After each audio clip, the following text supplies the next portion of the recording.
I'm going to go ahead with the meeting beginning ritual.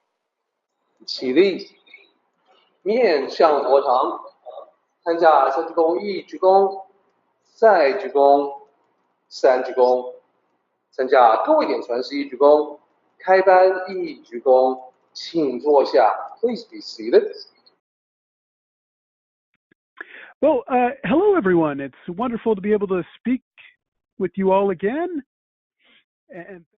And today, of course, my presentation is Bad Day, and of course that was day 14 of the Tao of Joy Every Day. And the subtitle I've chosen for this presentation is How Bad Is It? And you know, let's face it, the reality of it is if you live 365 days in a year, not all of them are going to be peaches and roses. There's going to be a few bad days once in a while. Hopefully fewer bad days than your good days, but it's the reality of life. We all have bad days. But I think an important question to really ask yourself when you're having a bad day is, just how bad is it? Could it be worse? Sometimes it's important to remember that it's in comparing things that we evaluate situations.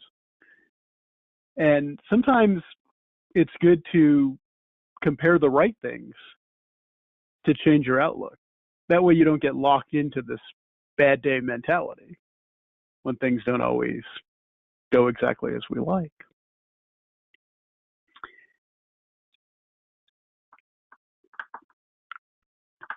Now, Derek begins the chapter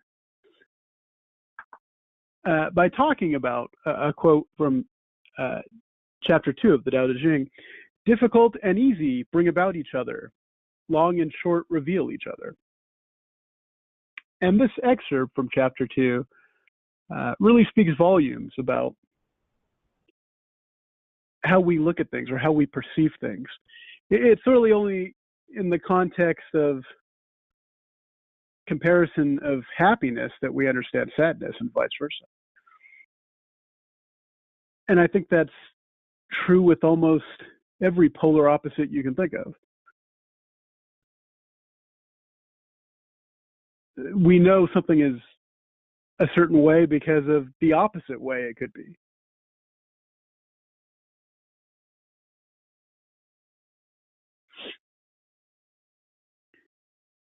So, bad day versus good day.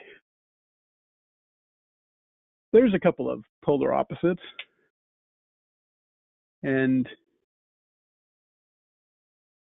you might wonder, I intentionally put the bad day on the white side and the good day on the dark side of the yin and yang symbol. That was done intentionally. The reason why is because, to me, I think when you're perceiving yourself to be having a bad day, that really is sort of an active energy. You're actively, in a way, accepting that bad day. And sometimes, if you can bring yourself to the more yin side of yourself, turn inward, be a little more introspective, and think about it, what you often find is your bad day isn't really that bad. I mean, first of all, any day you get to wake up, well, that's a good day. That's a gift. Another day to live. How many people died in their sleep and didn't get that privilege?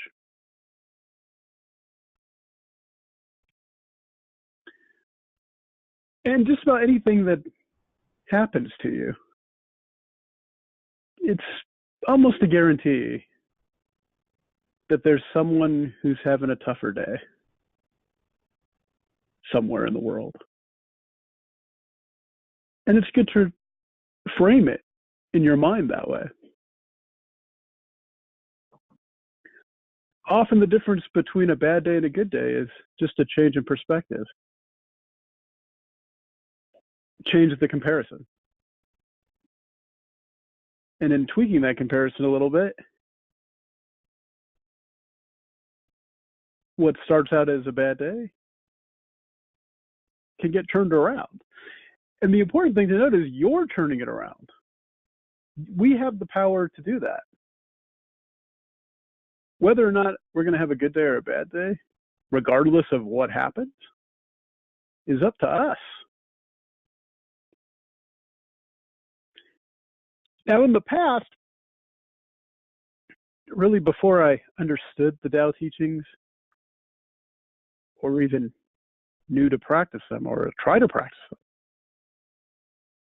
it was easy to get locked into a bad day. And I'm sure we've all sort of experienced this to some degree. The things you say in your head, like, wow, I shouldn't have got up out of bed this morning. Or, I can't win for losing today. Or what next? What next is going to happen? And when you get into that mindset, sometimes it becomes a self-fulfilling prophecy. If you tell yourself enough that you're having a bad day, chances are you will. And so it's important to change your perspective, turn things around. And we do have the power to do that.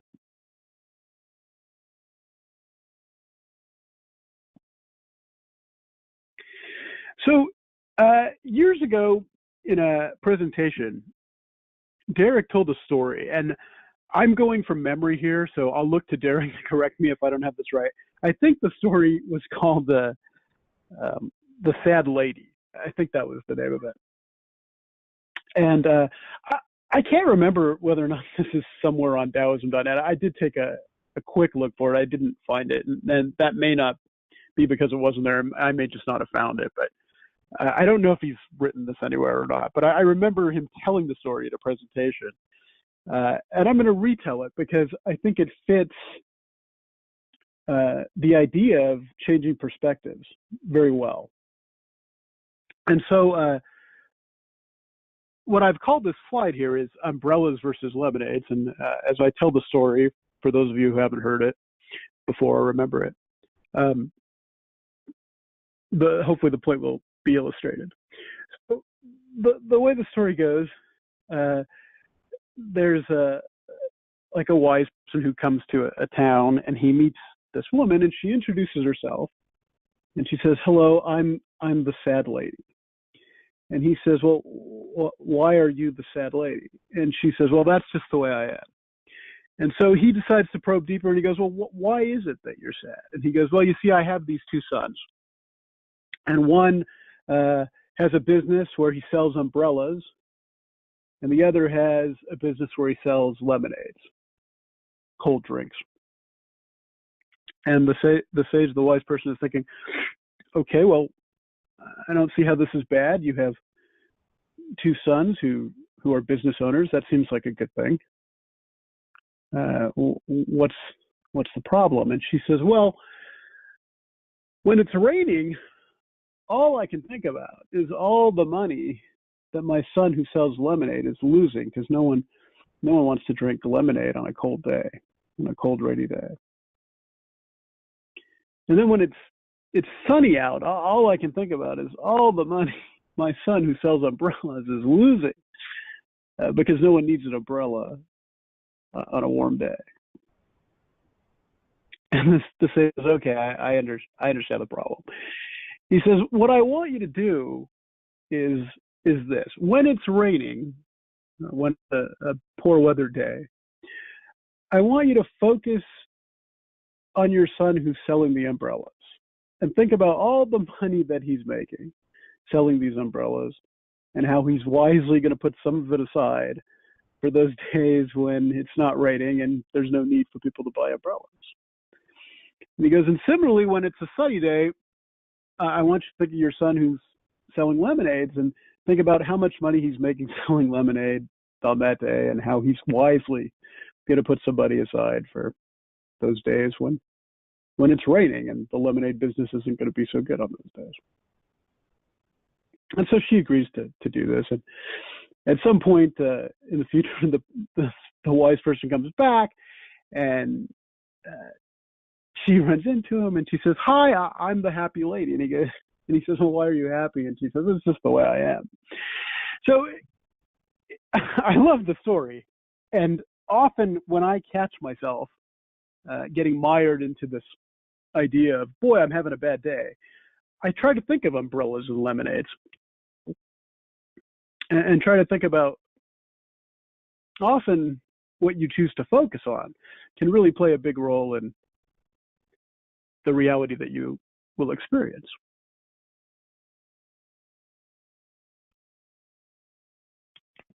Often all that's needed is just a little change in perspective. Okay, so I'm going to start to sum it up now, if I can. When having a bad day, as we all tend to experience from time to time, it is good to remind ourselves of the phrase polar opposites. Think about the fact that we perceive bad or good or any comparisons or any descriptions, I should say, in the context of its opposite. Remember that it is really only through comparisons that we make evaluations about anything. Often a change in the type of comparison we focus on can change what seemed like a bad day into a good day. Now, being here in this life, no matter what we're facing, is a good thing. Life is a gift regardless of its difficulties. This can even be true in the cases where we face extreme physical pain or extreme emotional pain. In thinking about this, I think about my brother-in-law. He was injured in an on-the-job injury in his early 30s and had to take early retirement because of this injury. And he's now in his early 60s. But part of the consequence of this injury is that he endures a great deal of physical pain. But what I admire so much about my brother-in-law is how he overcomes it. And often, it's a change in focus. And I, from knowing him for a long time and from him talking to me about it and how he deals with it, I can tell when he's in pain because I notice the little things he does to shift his attention away from the pain. And, that requires sort of an active thinking to do that. And often it can be the same thing with emotional pain as well. The techniques may be a little different, but it is a change of focus and a change of thinking that can make all the difference in the world. And also, too, it's important to remember that there's always someone who likely has it worse. And that sort of brings me to my last point. When a bad day comes our way, we should think with humility, gratitude, and compassion that there is always someone in the world suffering more than we are. And that can often help to change our outlook. I mean, if you think about how fortunate we all are to be where we are. I think probably I'm going to go out on a limb here and say that most of us in this meeting probably have shelter. We probably have food. We probably have clothing. There are many people in the world who don't have those things or struggle to get by, to survive every day.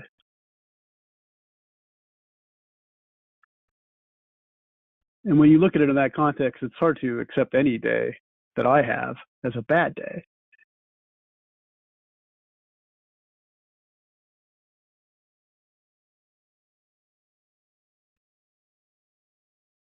And so often what's needed the difference between a good day and a bad day is just a different way of looking at things.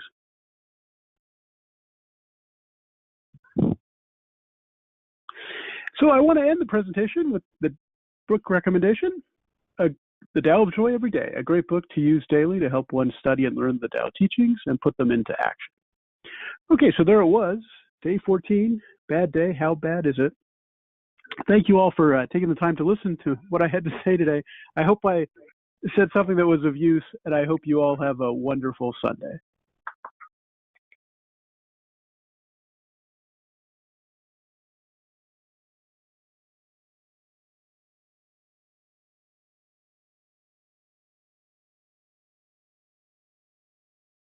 Let's go ahead and do the meeting ending ritual, everybody.